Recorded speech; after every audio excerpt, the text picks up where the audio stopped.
going on, FA Nation? Welcome back. This is the Fantasy Alarm NASCAR DFS podcast. I'm Dan Malin, and I am joined, as always, by our three-time FSWA NASCAR Writer of the Year, Matt Selz. Matt, we are coming off a fairly it was a typical gateway race. Wasn't all that exciting until literally the final lap.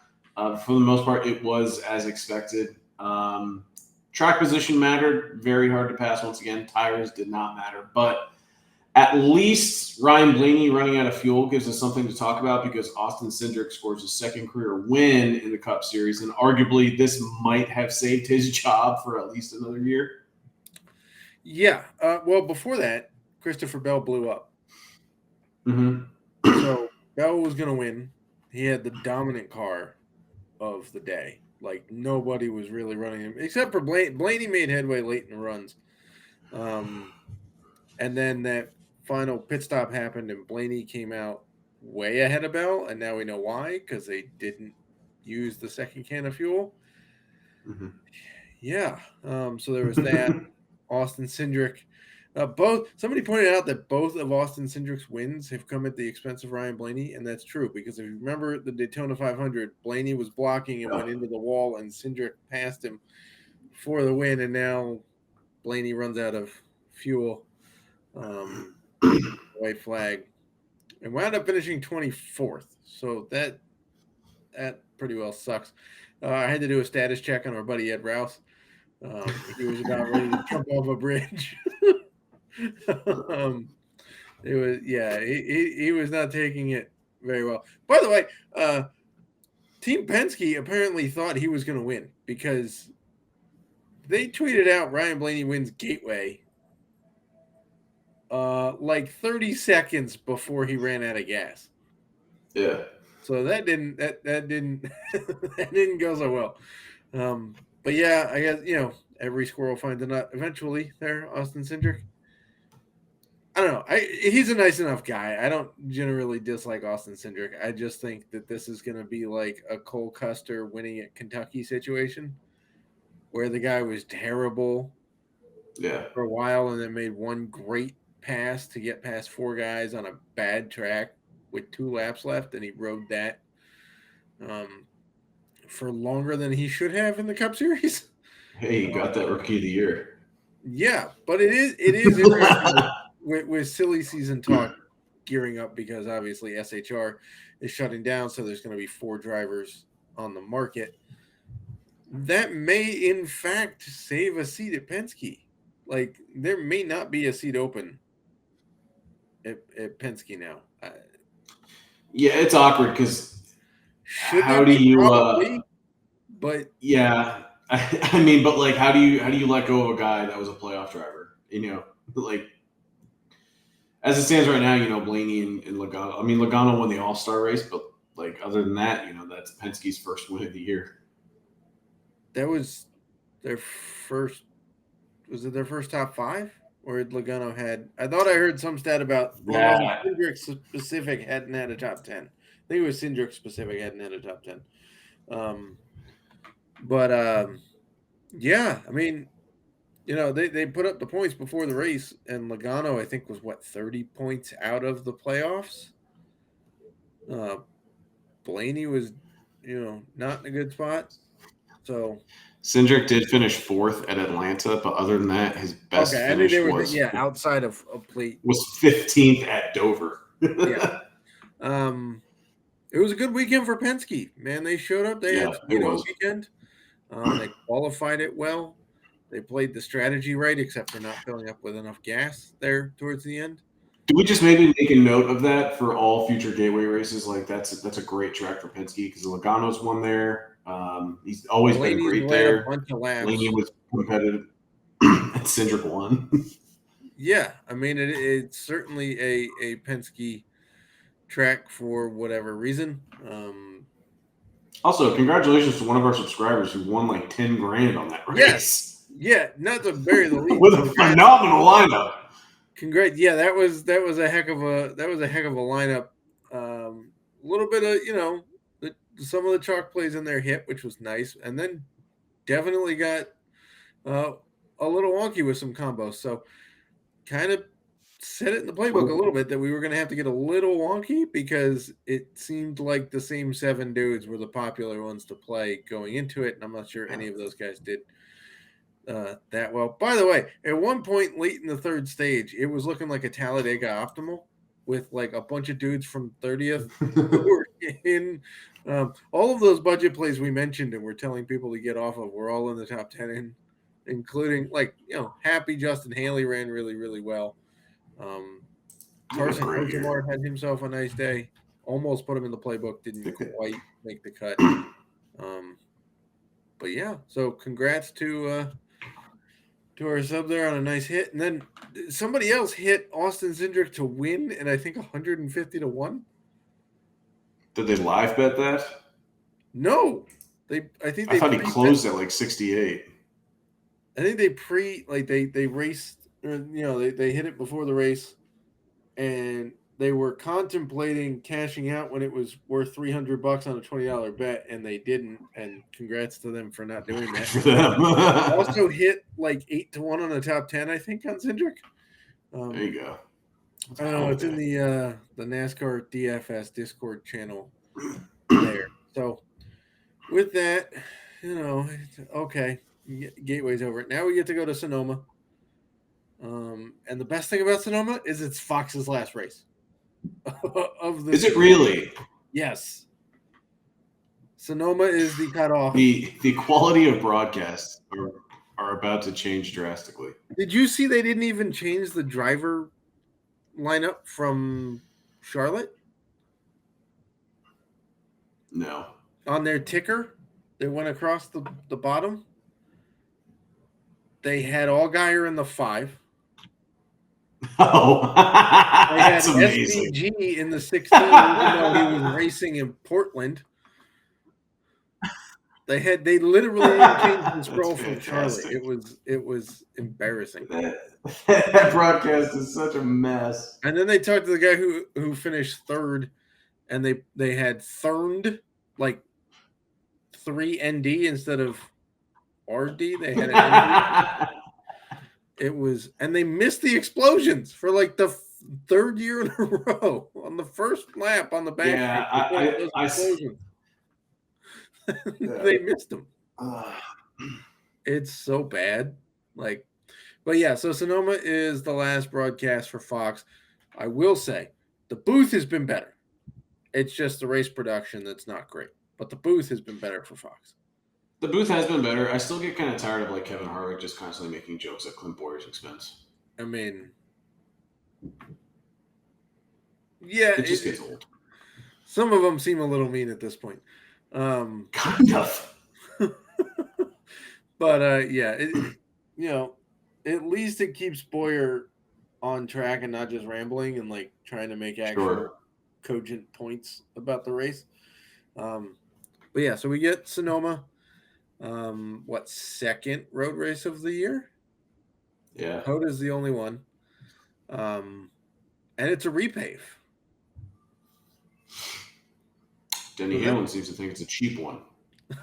He did. We talked about this before the pod. He and Marcus Smith went back and forth about it. It was kind of cheap, but they've since run several races there, and the pavement seems fine at this point. Yeah, it seems to be holding up. But it does bring in a little bit of strategy because I don't know that we're going to get tire wear from it. I would guess no, which is unfortunate, but at the same time, we do get stage breaks back to break up the field, get everybody on different strategies at least. We do. So there's that. There is that, which Kyle Larson's happy about because 2 years ago the stage break helped him massively, and then last year they used the same strategy except without the stage breaks, and it didn't go very well for them. So we'll see. Speaking of Kyle Larson, by the way, he did get the waiver. He did.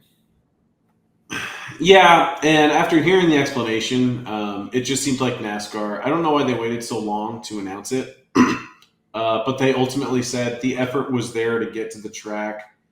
Who are we to fault him? You're NASCAR. You're literally the governing body of the sport. Yeah, like they're just bending the rules again, and so I did see one person make the argument that it's like, what if you just, from here on out, like, he's not eligible to make the playoffs. But if he was to win another race and collect playoff points along the way, he can keep those and keep accumulating them. But based on everything that he's done so far this season with the 2 wins, like, we would negate that. So he's not playoff eligible, but he could still win his way back into the playoffs. Thought that was pretty creative. I thought it was actually kind of fair because he arguably will win another race before the playoffs and get in. Yeah. But that would be NASCAR bending way too many rules and just almost making them up on the spot. Yeah. I mean, I get NASCAR was in a weird spot because all of the other waivers have been dealt with for suspensions and injuries, whether they be on track or in different series or completely off track. So I get that. But and I get that the drivers all basically most of them wanted him to get the waiver. Bubba Wallace's words where he made a choice. He didn't really elaborate on that, but I don't know. I mean, we can put it to bed. He got the waiver. I think NASCAR got scared off because a bunch of people said they weren't going to show up and tickets were going to drop. So it is what it is. I guess we can't say that we're too surprised that I would love to know made what an would exception happen for one of if, NASCAR's better drivers. Yeah, I would love to know what would happen if, like, Joey Logano tried it. A guy who doesn't really drive ticket sales and is one of the more disliked guys on the track. Yeah. If he tried it and was in the same shoe, what would happen? But, yeah, so, we'll turn our attention here to Sonoma, formerly known as Sears Point. It's out in California, just north of San Francisco in the Napa wine region. Wine country. Toyota owners, Toyota Save Mart. Save Mart 350. Yeah. So in this case, by the way, the 350 is in kilometers, just so everybody knows. Did you see the name of the Xfinity Series race? I did not. What is it? It is the Zip Buy Now, Pay Later 250. Outstanding. What am I buying now and paying later for? I have no idea. Tires? Like what? That's outstanding. By the way, Boris Said is racing the Xfinity race, which is going to be fun to watch because 61 years young. Yeah, anytime you get Boris Said on a road course, it's amazing to watch. And I really hope they put the foot cam on him like they used to do for Kevin Harvick because his footwork around road courses is amazing. We digress. So yeah, let's rehash a little bit of general road course strategy. And this is only the second one of the year. Laps led, you're really only going to get one dominator, generally speaking. Right? There a shot the two guys kind of split the 90 or so laps that are scheduled? There's a chance. Yeah. But generally speaking, we're looking for one guy to dominate, and the rest of the guys we want to finish inside the top 10, which is generally what we're going for. But road courses, it's really hard to pass here. It's really hard to pass at Sonoma. It is a way more technical road course than, say, Watkins Glen. And so, yeah, so we're, guys start. Do you think it becomes less technical, though, because they're not running the carousel? They are running the chute again. Yeah, I mean, they did that most years we've covered this. So I think they only did the carousel once. Mm-hmm. And it didn't really add to the passing. In fact, it arguably made passing tougher. Yeah. So it's still, sure, there are a couple of fast spots, but the gap you make up in the corners leading into and out of them tend to make passing tough. Although you will see people get booted in that U-turn that they do at the end of the lap. But so are you How far back in the field are you willing to play somebody in the starting grid? With stage breaks now, I probably don't want to go dumpster diving for a cheap driver starting outside the top 30 because then we need a lot of variance. And we were talking before the podcast that we don't think that this is a high variance road course like what we saw, like what we've seen with Coda, what we saw the first couple of years with Indy. I guess it depends on the driver, but we also expect the better road course drivers to qualify well and start well. For the most part, I think I'm probably going to live in the top 25 unless something happens with like a Chase Elliott, a Tyler Reddick. One thing I liked about AJ Allmendinger last week was that he was scored at Portland for the Xfinity Series was that he wrecked his car in the final round of qualifying. So that just meant he was scored from P10, but had to start at the rear. I actually liked that because I thought it was going to lower his ownership a little bit. Still had the win equity. I knew if he was going to lead laps, it wasn't going to be until later on. He finished fourth while teammate Shane Van Gisbergen did win. So it's like if I have a road ringer starting deep in the field with stage breaks, I'm confident that they can get up there. But we also know like there are guys that are going to start in the back that don't do well on road courses that I just don't have the faith that they can move themselves up through the field.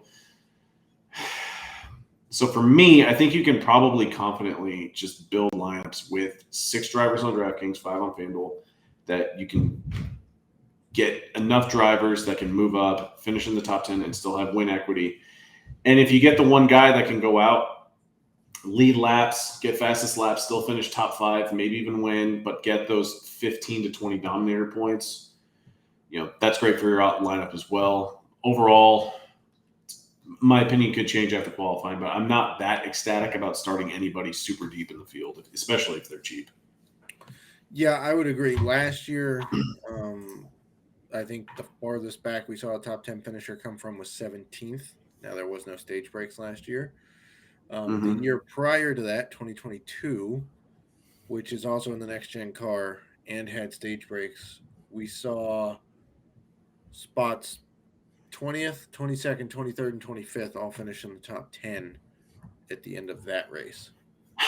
The weird thing about 2022 is like I remember that race because we thought that was going to be the race where Toyota actually kind of started to turn things because we forget that 2 years ago when they introduced this car, Toyota struggled out the gates. Toyota in the field in that race finished 18th, which was Kurt Busch. Yeah, like they were bad to start the first half of that season. They came out strong to finish the year. Correct. But they didn't have a clue, and that was the year that Daniel Suarez won this race. So 2022 was odd, but law of averages, everything kind of like evened out. They're back. They're arguably the best manufacturer in the field now. And Martin Truex Jr., I guess we start diving into the driver pool, but he is the most expensive driver in the field for a reason on DraftKings. Yeah, he did win here last year. I'm going to go ahead and try this little. Sorry, I should have cued that. Yo here. We'll add this in. There we go. We got the DK pricing up. There are only 3 drivers that are 10K or above this week, which we both found, I think, interesting considering the fact there are 5 Xfinity drivers in that price range on DK. And the weird thing is like the Xfinity race isn't necessarily littered with Cup Series drivers. It's just Ty Gibbs and John Hunter Nemechek, and yet JHN is 8,800, Gibbs is 11,000, but it's still wild that there are 5 drivers in the Xfinity Series race with less laps than the Cup Series race. So really, if you think about it, only 1 or 2 of those guys can exceed value based on the amount of dominator points. But this is the Cup Series race, so I apologize for the tangent. Yeah, I also apologize for the sound in the background. My cat has decided to play with a paper bag she's avoided for 6 months tonight. The other thing that's interesting to me is the guys that are over 10K on DK. Because Truex, it's hard to argue, should be the most expensive guy. Won last year, run very well at road courses. In fact, if he wins one more, he'll tie Jeff Gordon's record for most road course wins in the Cup Series. But aside from that, I mean, I know Kyle Larson was very fast. here a couple of years ago, and then used perfect strategy to basically run up back through the field with stage breaks. But the last couple of years, he has not been quite as good here. So for him to be 10,000, and then Byron, I understand has been fast everywhere this year, but Won a Coda. again, only kind of so. Recently at road courses, but the fact that Chase Elliott, who I get, hasn't been great, but he is basically 1A and 1B with Truex in terms of road course success. To be 9,300, Christopher Bell at 9,800, and then Ty Gibbs, who we've seen win a Cup road course race, you know, Yeah, Xfinity road course race. or Xfinity road course race, my bad, in his first shot at it, and Yeah. run pretty well at him. $9,000. I will say this about William Byron. His last 3 road course races in the next gen car at Coda led 42 laps and won it.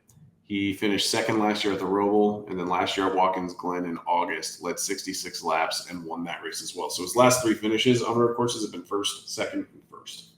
Yeah, I did say recently. Prior to that, it was a little so-so. But again, Coda, high variance. Roval, pretty decently high variance. And Watkins Glen is a much more speed-based road course than the technical side of Sonoma. So there's that. But I think there are some values to be had among some of the drivers here. One of them I really want to talk about, Chris Buescher. If you look at the 11 or so next gen road course races, kind of left out Road America out of the mix because they only ran it once, and that track was kind of odd when they were running it because it also didn't have like competitive pit stops for some of the times and whatnot. Buescher has the best Such average. a weird track too. Yeah, Buescher has the best average finish of anybody in the next gen car at specifically road courses. A lot of top 10s. A lot of top 10s.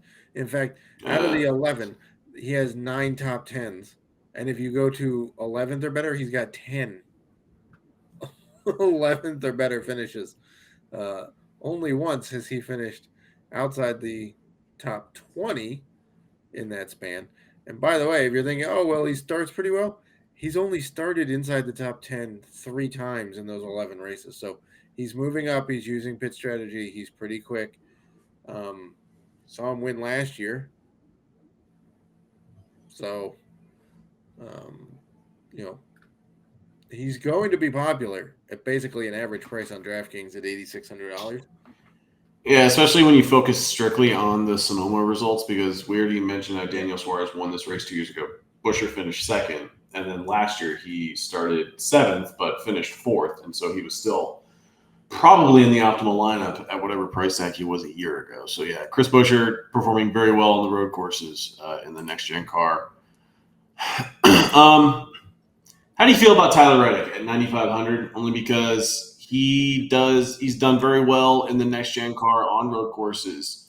In 2022, he did win Road America. He won at Indy that year as well, and then last year he won Coda. He was 5th at Coda this year. Last year at the Roval, he was 6th with 27 laps led.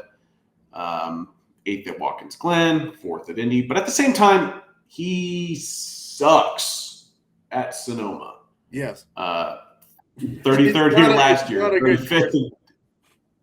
35th in 2022. Prior to the next gen car, 19th in 2021 when he was with RCR. So he's proven he can win on road courses. Is this a week where you're kind of off of Reddick? Or does he maybe get control of this track because it's been bad? It has been bad. Last year, he was one of the guys we thought was going to move up well because he started towards the back and he had come off that run of winning, I think, 3 or 4, 3 straight road courses. and he didn't do anything. He did not. He couldn't pass anybody, and there was some passing happening. Austin Cindric was a guy who managed to pass some people from the back, but he didn't really do very well at all without the stage breaks. Now, can you argue that stage breaks could help him if he starts back there again? Sure. I could also argue that Sonoma just doesn't fit him. like, like at some point, when is it the driver and when is it, the track? And when you keep getting these same results at one track, but he's good everywhere else, it's clearly not the discipline. It's just the track. So we'll see. Look, if he looks great on Friday, they have practice on Friday, they have qualifying Saturday, and then they race on Sunday. So we get a good old fashioned 3-day show going this weekend. If he looks good at practice and he qualifies well, I'll play him some because at this price point around the drivers he's at, there's a decent shot we could get leverage because people will be looking at, he hasn't really done very well at Sonoma, period, point blank, regardless of car or stage breaks or whatnot. And I'll be like, okay, I'll take a little bit of leverage on him. But it doesn't mean I'm going hog wild on Tyler Reddick just because I think there's a bounce back. Is there anyone else you like in this top tier? I know we briefly talked about Ty Gibbs, and it seems like the sports books are kind of trying to get in early on Ty Gibbs. They're pretty much stripping all the outright fun out of betting him. So we were talking about these lines beforehand, and you said there was 7 guys that are plus 900 or better, or shorter odds. And BetMGM has 7 that are plus 800. Yeah, or shorter. Yeah, just about. It's like, okay, well, if we look at the 9,000 and above range, 1, 2, 3, 4, 5, 6, 7, 8. There's 8 drivers between Ty Gibbs and the top of the chart. So it kind of feels like that same grouping is about where we're finding these guys at the top of the DK pricing. So, look, do I think Ty Gibbs can win a road course race? Yes. Yes, I do. I think he, if we harken back to Coda, he ran quite well. He finished third. He started second. Did certainly serviceable enough. 44 points on a road course is serviceable enough. You're not really going to hear us talk value this week because with the shortness of the race in terms of number of laps and with the toughness of moving up through the field, it's pretty hard to get a good feel of 5x value, but we're looking for guys that can all hit 40 points or better, generally speaking. Sure. Budget guys aren't going to do that, but I'd be perfectly fine if, most of the lineup basically averages out to 40 points. You have a dominator and then a bunch of dudes who just kind of stay where they are, you'll average out to about 40 points. So I think Gibbs is quite serviceable at this price tag. He was 8,700 at Coda, put up 44 points. At $9,000, 44 points is still almost 5x value. Yeah, and he is running the Xfinity race on Saturday, arguably to get more laps. Doesn't hurt at all, especially with the repave. I guess we can go down to the mid-range unless there's anybody else that you wanted to mention in the top tier. No, I mean, Dinger's always intriguing, although the Kaulig cars have sucked this year.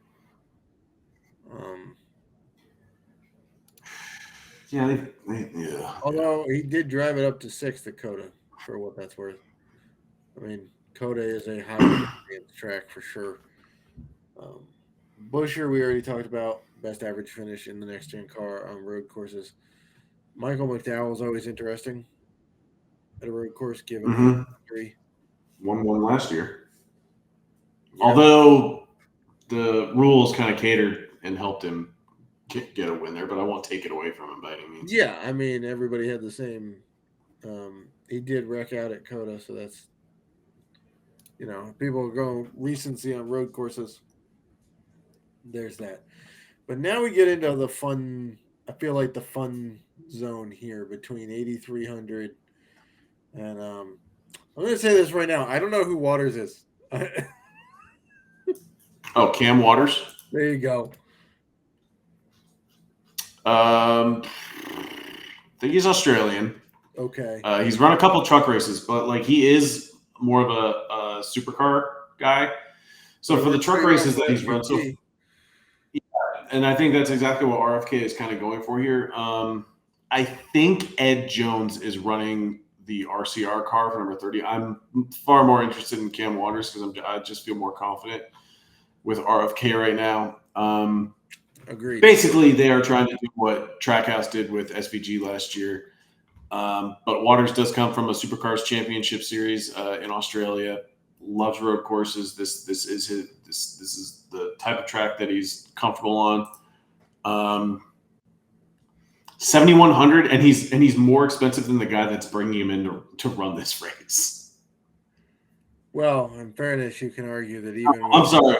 supercars, Ed Jones is not running. Yeah, I'm sorry. Ed Jones is not running for RCR. It's Will Brown that's in the 33. right? Yeah, he's 7,200. Yeah. Right above Waters. But this is where I feel like it gets pretty interesting, going all the way down to Keselowski, who's not usually known as a road course driver.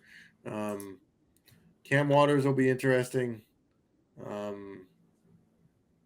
Logano, I don't know. I feel like he shows up sometimes at road courses, but most of the time he's only okay. Bowman, I think, can be sneaky good at road courses. I wanted to mention that. Go for it. Since February 2021, he has the fourth best average finish on road courses. And I'm not just saying not saying that's that's weighted heavily with 2021 results. In 2022 at Coda, we know that first Coda race was a little chaotic.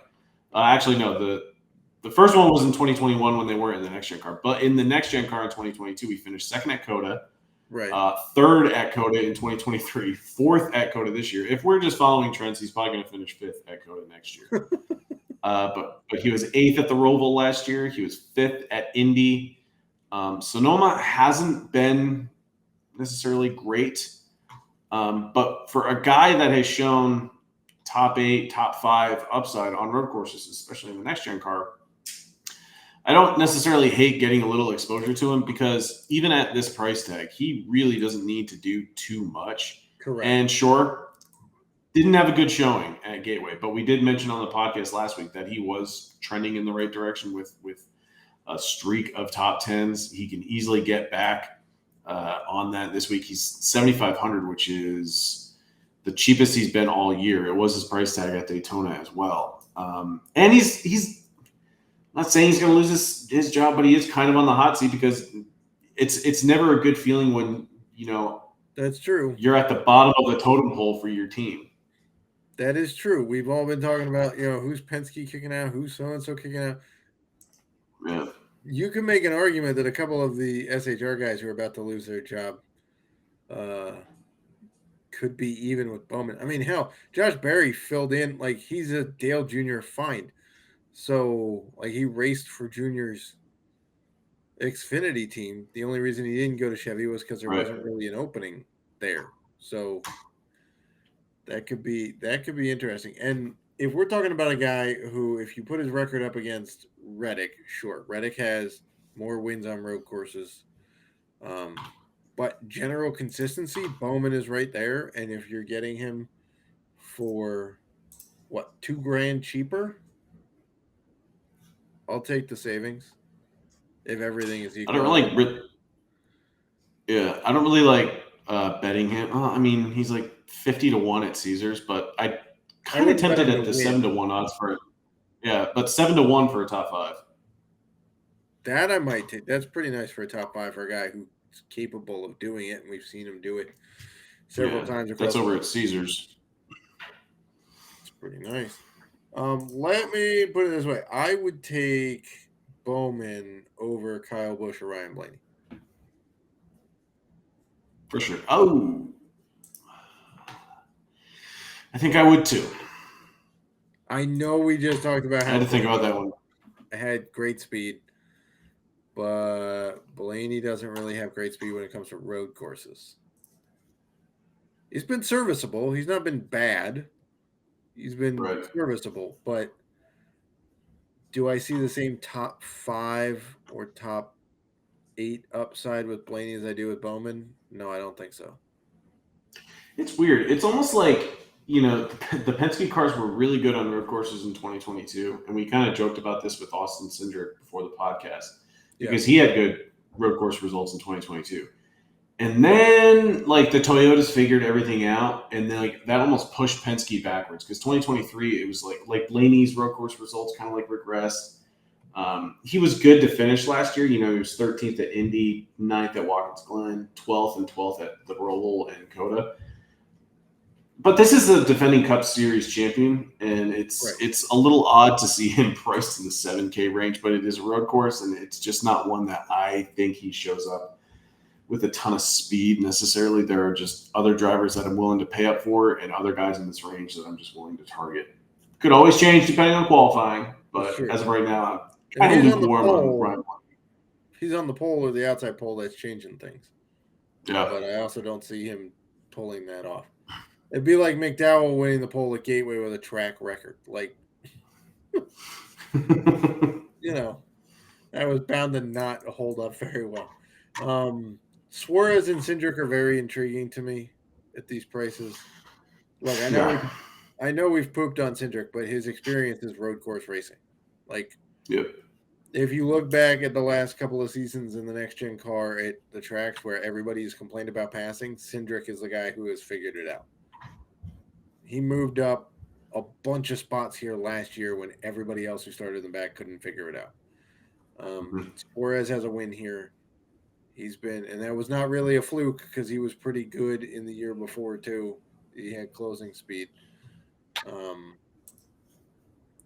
Not saying I would bet. I don't know. I may bet Cindric to win depending on the odds. Probably not betting Suarez to win, but I would play them in DFS. The best you can get Cindric to win right now. 1 second. 25-1. That's the longest at Bet Rivers. He's 22-1 on DK. It's shorter than I wanted, but I would just not bet him. No, what is he for a top 10? On DraftKings, he's minus 105. That sucks. Yes, it does. Let me go over here. Yeah, at Bet Rivers, you can get him plus 115. Bowman, you can get plus 200 for a top 10. I would definitely take that. Yeah. As would I. Yeah. And then Chastain, what are you feeling with Chastain this week? I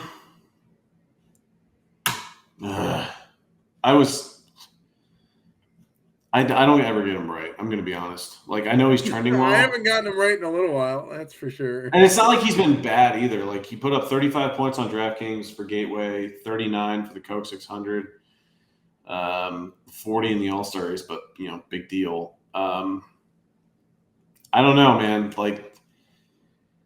Sure, there's top 10 equity. I just don't get that excited about rostering him until maybe we get to Nashville. Yeah, he did win Coda. He won Coda a couple of years ago. Granted, he had to push some people out of the way for that one color we shot. Yeah, I'm pretty sure he shoved Dinger right off the track. Yeah, I think he did. But yeah, this is he's tough to project. I don't really want to go there as of right now, unless he probably starts around P20. Yeah, I would agree. Let's finish this up here with some budget play. There's a lot of dudes in this range. Holy mackerel. Not saying there's a lot of good dudes. I'm just saying there's a lot of there's just a lot of them. Well, when nobody is above 10K, basically, they have to be slotted somewhere. Gilliland, congrats by the way on a contract extension for Gilliland. I believe I saw that he's getting an extension. I don't really get it, but congratulations to him. Yeah, he's been solid enough, I guess. Again, I don't nice. understand how you can, re-sign him, but then you're totally fine letting McDowell walk unless that's solely Michael McDowell's decision. Pretty sure it's Michael McDowell's decision. But I And I still don't respect get it. it because it's like he wanted to go to a bigger team, but then the team he left bought a charter to become a 3-car team. I don't. He's inspired by Justin Haley. It's a hell of a hero right now for Rick Ware. I don't want any parts of Bubba Wallace anytime there's right turns involved. It's not generally been good for him.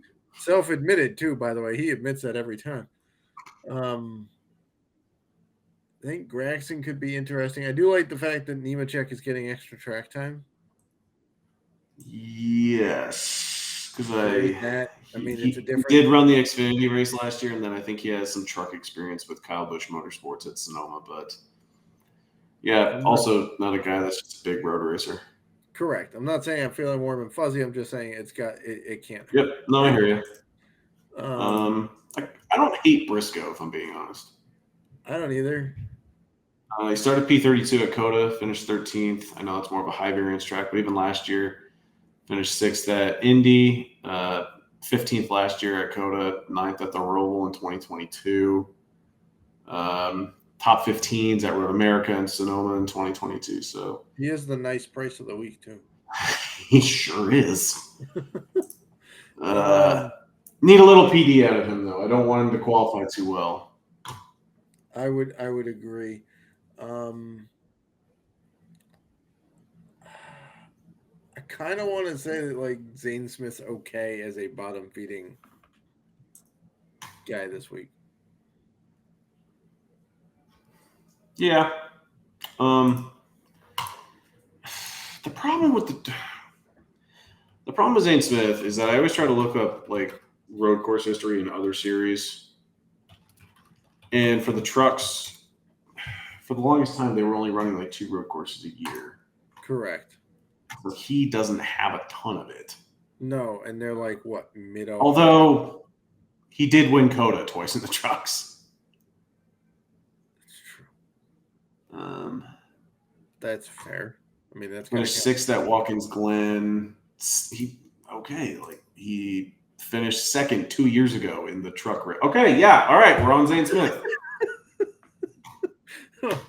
Fun watching you talk yourself into small sample size, but it's there. It's there.